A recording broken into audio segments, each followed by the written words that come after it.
թե ոչ։ Իսկ այժմ հարգելի պարոն Զուրաբյան համեցեք։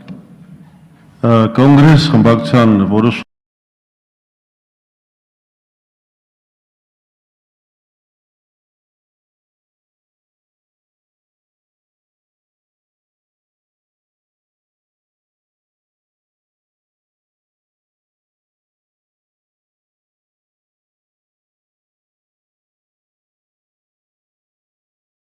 եղել, որ մենք չենք մասնակցելու ոչ թեկնածուների առաջադրման գործընթացին, ոչ քվեարկության եւ հանձնաժողովում եւ ազգային ժողովում,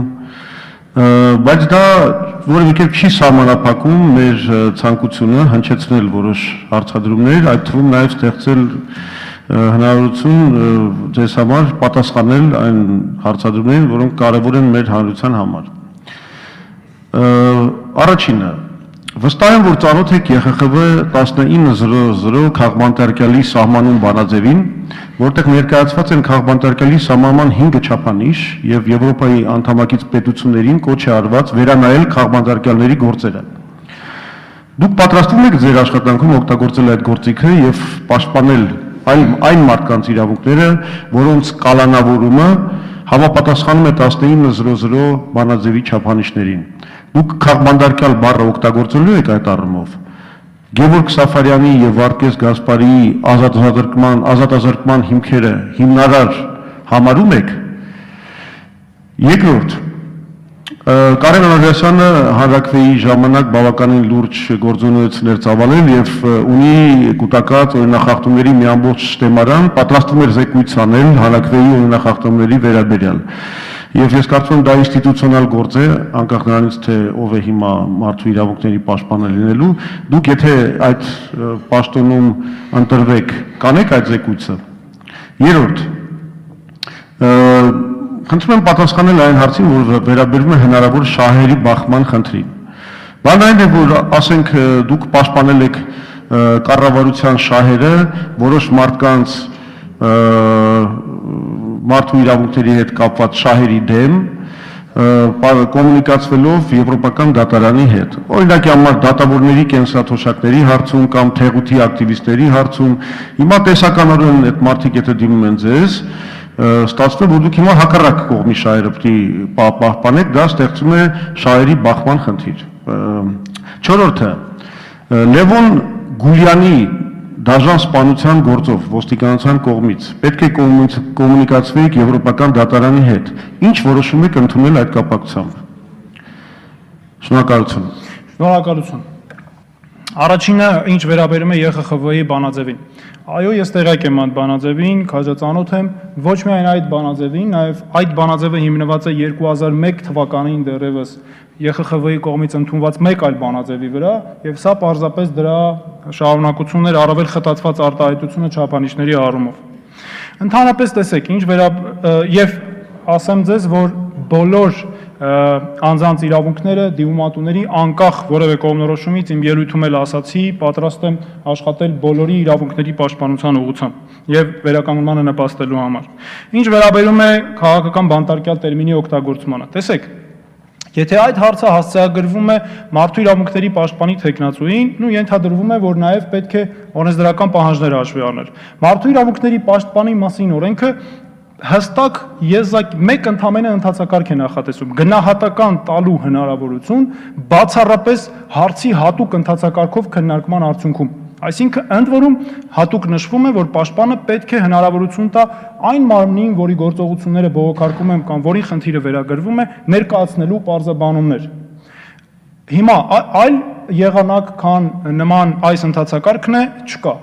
Եթե ես նույնիսկ մարդու իրավունքների պաշտպանի թեկնածուի կարգավիճակում բնականաբար առանց կոնկրետ հանգամանքներ այդ ընդհանցակարգը անցնելու չեմ կարող գնահատական տալ, որտեղ պետք է ծանոթանալ կոնկրետ գործի հանգամանքներին, կոնկրետ դեպքով տալ գնահատականներ։ Ընտրվելու դեպքում բնականաբար պատրաստ եմ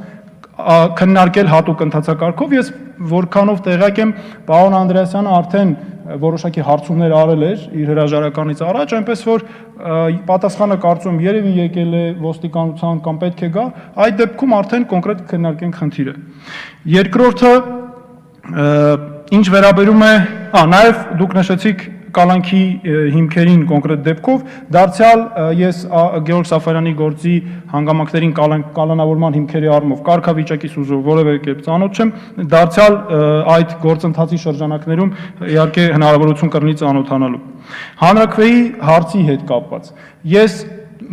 տեղեկություն որոշակի լրատվամիջոցներից ունեմ, որ նման կամ հարց է քննարկվել կամ հաղորդում կա եւ այլն, բայց կոնկրետ որևէ տեղեկության չեմ տիրապետում, այնպես որ ընտրվելու դեպքում իհարկե պատրաստ եմ ուսումնասիրել, քննարկել այն բոլոր նյութերը, որ կան, նաեւ պարոն Անդրեասյանի պաշտոնավարման ժամանակ ձեռք բերված եւ ըստ այդմ գնահատականներ հնչեցնել։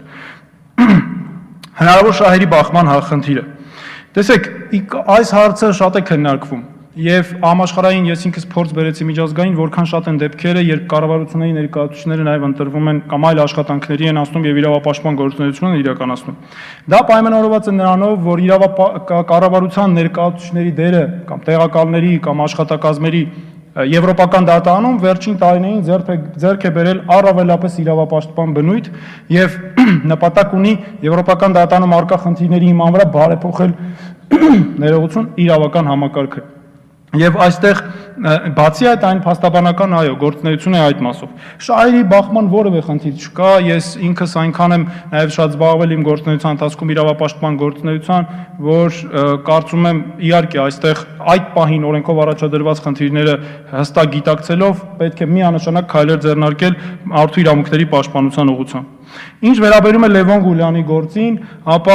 այս գործով դեռ կառավարության դիրքորոշման մշակման ընթացակարգ եւ այլն սկսված չէ, որովհետեւ Եվրոպական դատարանում այս ընթացակարգը այսպես դեռ ժամանակը չի եկել եւ այդ առումով ես նույնիսկ ծանոթ չեմ գործի հանգամանքներին, չեմ կարող տեղեկացնել։ Շնորհակալություն։ Համեցեք պարոն Սուրեբյան։ Ճիշտ ասած ոչ Լևոն Գուլյանի հարցում, ոչ էլ շահերի բախման խնդրում ձեր պատասխանը ինձ համար համոզիչ չէր։ Շահերի բախման խնդիրը շատ պարզ է։ Դուք պաշտպանել եք կառավարության շահը նույն մարդկանց հետ վեճում, այսօր պաշտպանելու եք այդ մարդկանց շահը։ Դուք արել եք գործողություններ, որոնք հիմա հակասելու են ձեր նոր ամպլուայում գործողություններին։ Չի կարող ասենք դա փաստաբանի օրինակով վերցնեմ, սկզբից մի կողմի շահերը պաշտպանի, հետո լանցնի այն մյուս կողմի շահերը պաշտպանի, դա շահերի բախման խնդիր է ստեղծում։ Լևոն Գուլյանի վերաբերյալ ես չեմ ցանկանում շատ խորանալ, բայց մի քիչ խնդրում եմ ավելի անկեղծ լինել այս հարցում, որտեղ իրականում դուք որոշումներ ընդունել եք, ժամանակը եկել է եւ պետք է դրա մասին մի քիչ ավելի բաց խոսել։ Շնորհակալություն։ Պարոն Զուրաբյան, խոսում եմ անկեղծ, խոսում եմ լիարժեք բաց։ Երբևէ ես ինքս այդպիսի մարդ չեմ, երբևէ ընտրվելու դեպքում էլ չի լինի իմ կողմից որևէ դեպք, որ փորձեմ հարմարվել կամ հարմարեցնել խոսքս կոնկրետ իրավիճակի։ Ազնվորեն ասում եմ, որ Լևոն Գուլյանի գործով դեռևս կոմունիկացիան Եվրոպական դատարան նույնիսկ պարզաբանումներ չենք ստացել պետական մարմիններից։ Այսինքն այդ հարցում չկա որևէ սկսված այդ իմաստով կոմունիկացիա։ Հետևաբար ես ինքս ծանոթ չեմ գործի հանգամանքներին։ Ինչ վերաբերվում է փաստաբանի եւ դատախազի դերակատարությանը, գիտեք, փաստաբանի այսօր գաղտնիք չի օրինակ, որ լավագույն փաստաբանները նախկին դատախազներ են, նախկին քննիչներ են եւ ընդհակառակը դա նրանց հնարավորություն է տալիս շատ ավելի խորքից հասկանալ խնդիրները, գիտակցել եւ շատ ավելի արդյունավետ իրավապաշտպան գործունեություն ծավալել։ Շնորհակալություն։